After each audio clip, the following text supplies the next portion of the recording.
Hey guys, welcome back to my channel. And मुझे जल्दी जल्दी बताओ, क्या तुम्हें ये सब टर्म्स पता हैं? जैसे कि ghosting, benching, breadcrumbing, situationship, talkationship, flirtationship, sunset clause. नहीं पता है तो मैं बता देती हूँ। और मोस्ट मोस्ट प्रोबेबली पता होंगे, बट क्योंकि आजकल मैं बहुत ज़्यादा सोशल मीडिया चला रही हूँ, तो फिर मैं अपने दोस्तों को भी बताती रहती हूँ इसका मीनिंग। तो मैंने सोचा क्यों ना इस वीडियो का स्टार्टिंग में आपसे पूछने से ही करूँ। सो बेसिकली घोस्टिंग मतलब सबको पता है, अचानक से एकदम बातें बंद हो जाती हैं, that's called ghosting. And then उसके बाद बेंचिंग होता है कि मतलब सपोज एक लड़का है, बिकॉज ये सब काम लड़के ज़्यादा करते हैं। So that's I am saying कि एक लड़का है, वो एक लड़की के साथ है मतलब रिलेशनशिप में, बट उसके बावजूद वो किसी दूसरी लड़की से भी मतलब बात कर रहा है, उसको लाइन में बैठा कर रखा है। और इसी जैसे मिलता जुलता टर्म है ब्रेड क्रम्बिंग। इट मीन्स हम लोग किसी को एक के साथ रिलेशनशिप में हैं, बट दूसरे इंसान को दाना डाल रहे हैं, मतलब उससे भी रह रह के हफ्ते में एक बार या कभी कभार बात कर ले रहे हैं कि हाँ मतलब अगर वो नहीं तो कोई और ही सही। एंड देन उसके बाद सिचुएशनशिप तो पता ही रहती है कि मतलब किसी पर्टिकुलर सिचुएशन की वजह से दो लोग रिलेशनशिप में आ जाएं। देन उसके बाद अगर दो लोग सिर्फ बात कर रहे हैं बहुत ज़्यादा and there enjoying talking with each other, then it's called talkationship. उसके अलावा फ्लर्टेशनशिप मीन्स वो लोग बस फ्लर्ट करते रहते हैं। And last is sunset clause. मुझे भी बहुत ज़्यादा नहीं पता है, बट हाँ सनसेट क्लॉज वाला वर्ड मैंने इस week Times of India newspaper में पढ़ा था। एंड आई वाज लाइक अच्छा, अब ये सारे टर्म्स न्यूज़पेपर में भी आने लगे हैं। तो बेसिकली जैसे सनसेट का टाइम होता है ना कि 6:45 पे सनसेट हो जाएगा, सूरज ढल जाएगा, तो उसी तरह से सनसेट क्लॉज भी होता है। एंड इसमें क्या कहते हैं कि आप लोग एक डेट डिसाइड कर लेते हैं कि हम इस डेट तक ही एक दूसरे के साथ रहेंगे, एंड देन उसके बाद फिर सब ख़त्म हो जाएगा। तो या that's a sunset clause. Means पहले ही एक एग्रीमेंट, एक क्लॉज साइन हो गया, मतलब साइन नहीं करते हैं बट हाँ म्यूचुअल अग्रीमेंट के साथ हो जाता है कि हम इस डेट तक we will be in relationship and after that things will end between us. So yeah guys, ये तो हाल है आजकल के लोगों का। और मैंने पहले एक वीडियो बनाई थी, उसमें मैंने बताया था कि मैं बताऊंगी आपको अपनी फ्रेंड्स के स्टोरीज़ के बारे में। तो आज मैं शेयर करने वाली हूँ एक अच्छी सी स्टोरी। एंड दिस अच्छी सी स्टोरी नहीं है यार, मतलब एंडिंग तो सैड ही है, मतलब हाँ स्टोरी है छोटी सी। And this is a unfiltered Tuesday, so yeah I am going to blur, I am going to speak anything that comes into my mind, okay? because yeah, that's the reason I'm making video, because I want to share whatever I think। हाँ, और कोई है नहीं मेरे पास share करने के लिए guys, क्या बताऊँ। तो मेरी एक फ्रेंड है and she is an amazing amazing amazing person. Obviously यार, तभी तो वो मेरी फ्रेंड है क्योंकि मुझे अच्छी लगती होगी। तो वो ग्रेजुएशन में, अगर स्पीड स्लो लगे तो प्लीज़ 2x पे देख लेना। वो ग्रेजुएशन टाइम में उसको एक लड़का मिला एंड उस लड़के के साथ वो बात करने लगी। उस टाइम तक उससे मेरी दोस्ती नहीं थी, मेरी दोस्ती उससे ग्रेजुएशन के बाद हुई थी। बट हाँ, मुझे उन लोगों के बारे में पता था because we were in same class.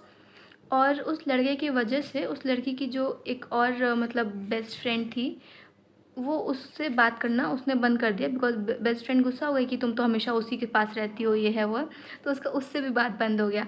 And for 2 years मतलब बैचलर्स के टाइम, फर्स्ट ईयर में नहीं, second and third year they were in relationship. मतलब रिलेशनशिप ऐसा कुछ है नहीं, मैं कह सकती हूँ, मतलब मैं I use to call that boy her half boyfriend, because उन लोगों को पता था कि आगे का कोई सीन शायद ही हो, बट स्टिल लाइक जो लोग करते हैं कि हाँ आगे का चिंता नहीं करके लिव इन द मोमेंट वाला सीन, कि हाँ अभी अच्छा लग रहा है बात करके and we have a close friend जिसके साथ हम कुछ भी शेयर कर सकते हैं and we feel attached with that person. तो ऐसा ही सीन था, बट आगे का उन लोगों ने कुछ ऐसा सोचा नहीं था। फिर बैचलर्स ख़त्म हुए तो फिर वो जो लड़का था वो चला गया अपना मास्टर्स करने फ्रॉम अ सेंट्रल यूनिवर्सिटी। और जो मेरी फ्रेंड थी वो मेरे ही शहर में थी and she was doing bachelors in education. And उसके अलावा तैयारी वगैरह कर रहे थे, दोनों की पढ़ाई चल रही थी। लड़का जब भी आता था मतलब शहर लौटता था अपने कॉलेज से, then they use to meet और बात वगैरह रोज़ होती थी।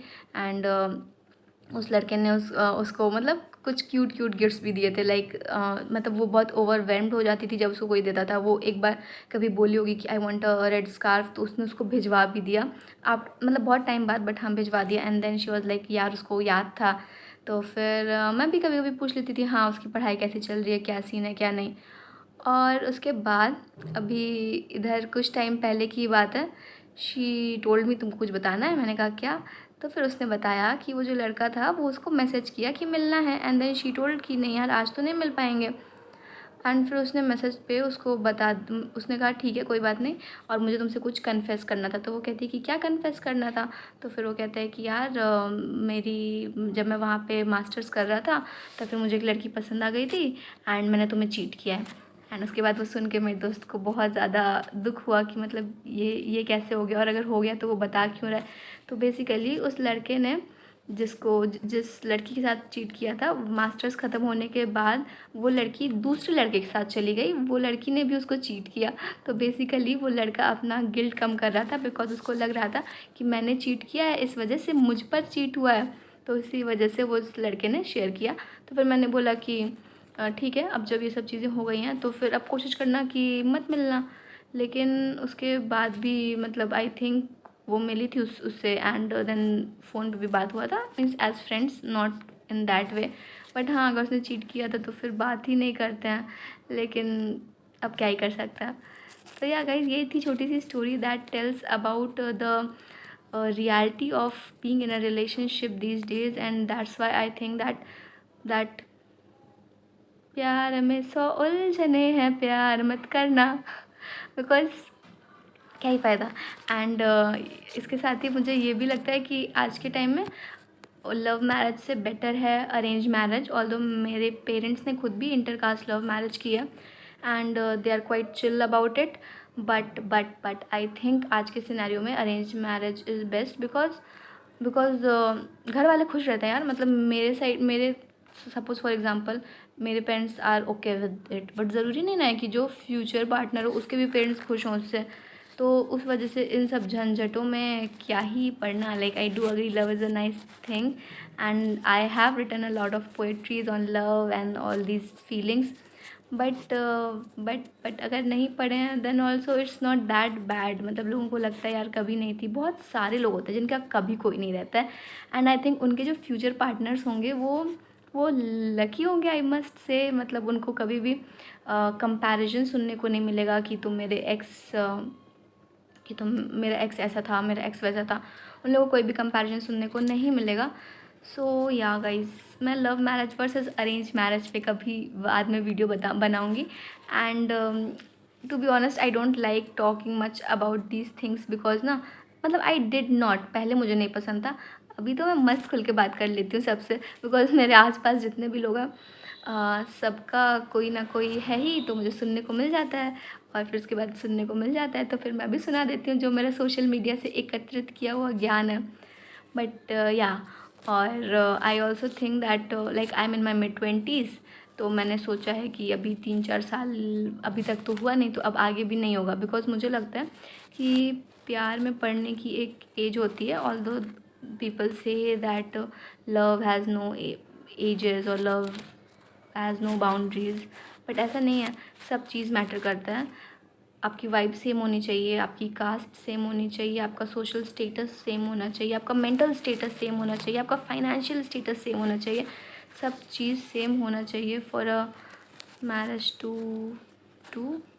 Be successful.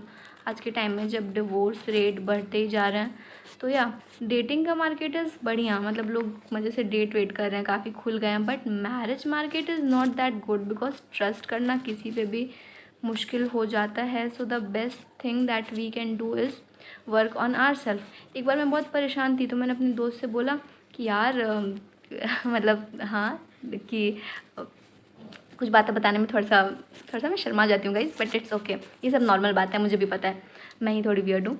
तो फिर मैंने अपने दोस्त से बोला यार अभी तक किसी ने भी मुझे प्रपोज़ नहीं किया। तो फिर उसने बोला कि कोई बात नहीं, तुम इतनी अच्छी हो इसीलिए तुम्हें किसी ने नहीं किया and don't worry about it, you don't have to search for love, right person will come at right time. फिर ये बात जब मैंने अपने भाई को बताई तो उसने कहा नहीं, यू हैव टू सर्च। फिर उसके बाद ये मैंने बात 1-2 लोग को और बताई तो वो भी कहे ही नहीं, you have to search. But मुझे लगता है ना, हमें अपने आप पे काम करना चाहिए और सर्च नहीं करना चाहिए, बिकॉज यार सब चीज़ के लिए मेहनत हम ही लोग करते रहेंगे तो फिर भगवान जी क्या करेंगे। तो भगवान जी सही टाइम पे किसी ना किसी को भेज देंगे। तो those who are not in relationship better not to get परेशान बिकॉज ऑफ दैट, बिकॉज सही समय आने पे वो भी हो जाएगा। और बाकी इंडिया में तो अरेंज मैरिज का सिस्टम है ही, that is a good thing. लोग कहते हैं it is not a good thing, but I do think that is it. मैं कुछ ही बोल दे रही हूँ कि ये एक अच्छी चीज़ होती है। और yeah guys that's it for this video. मैंने आपको सब टर्म्स के मतलब बता दिए, अपनी फ्रेंड की कहानी भी सुना दी, अपने भी व्यूज़ बता दिए। अब आप कमेंट्स में अपने व्यूज़ बताइए कि what do you think, what do you prefer, and या कोई नया टर्म हो जो मुझे नहीं पता हो तो वो भी बता देना। ठीक है, thank you for watching this video, bye.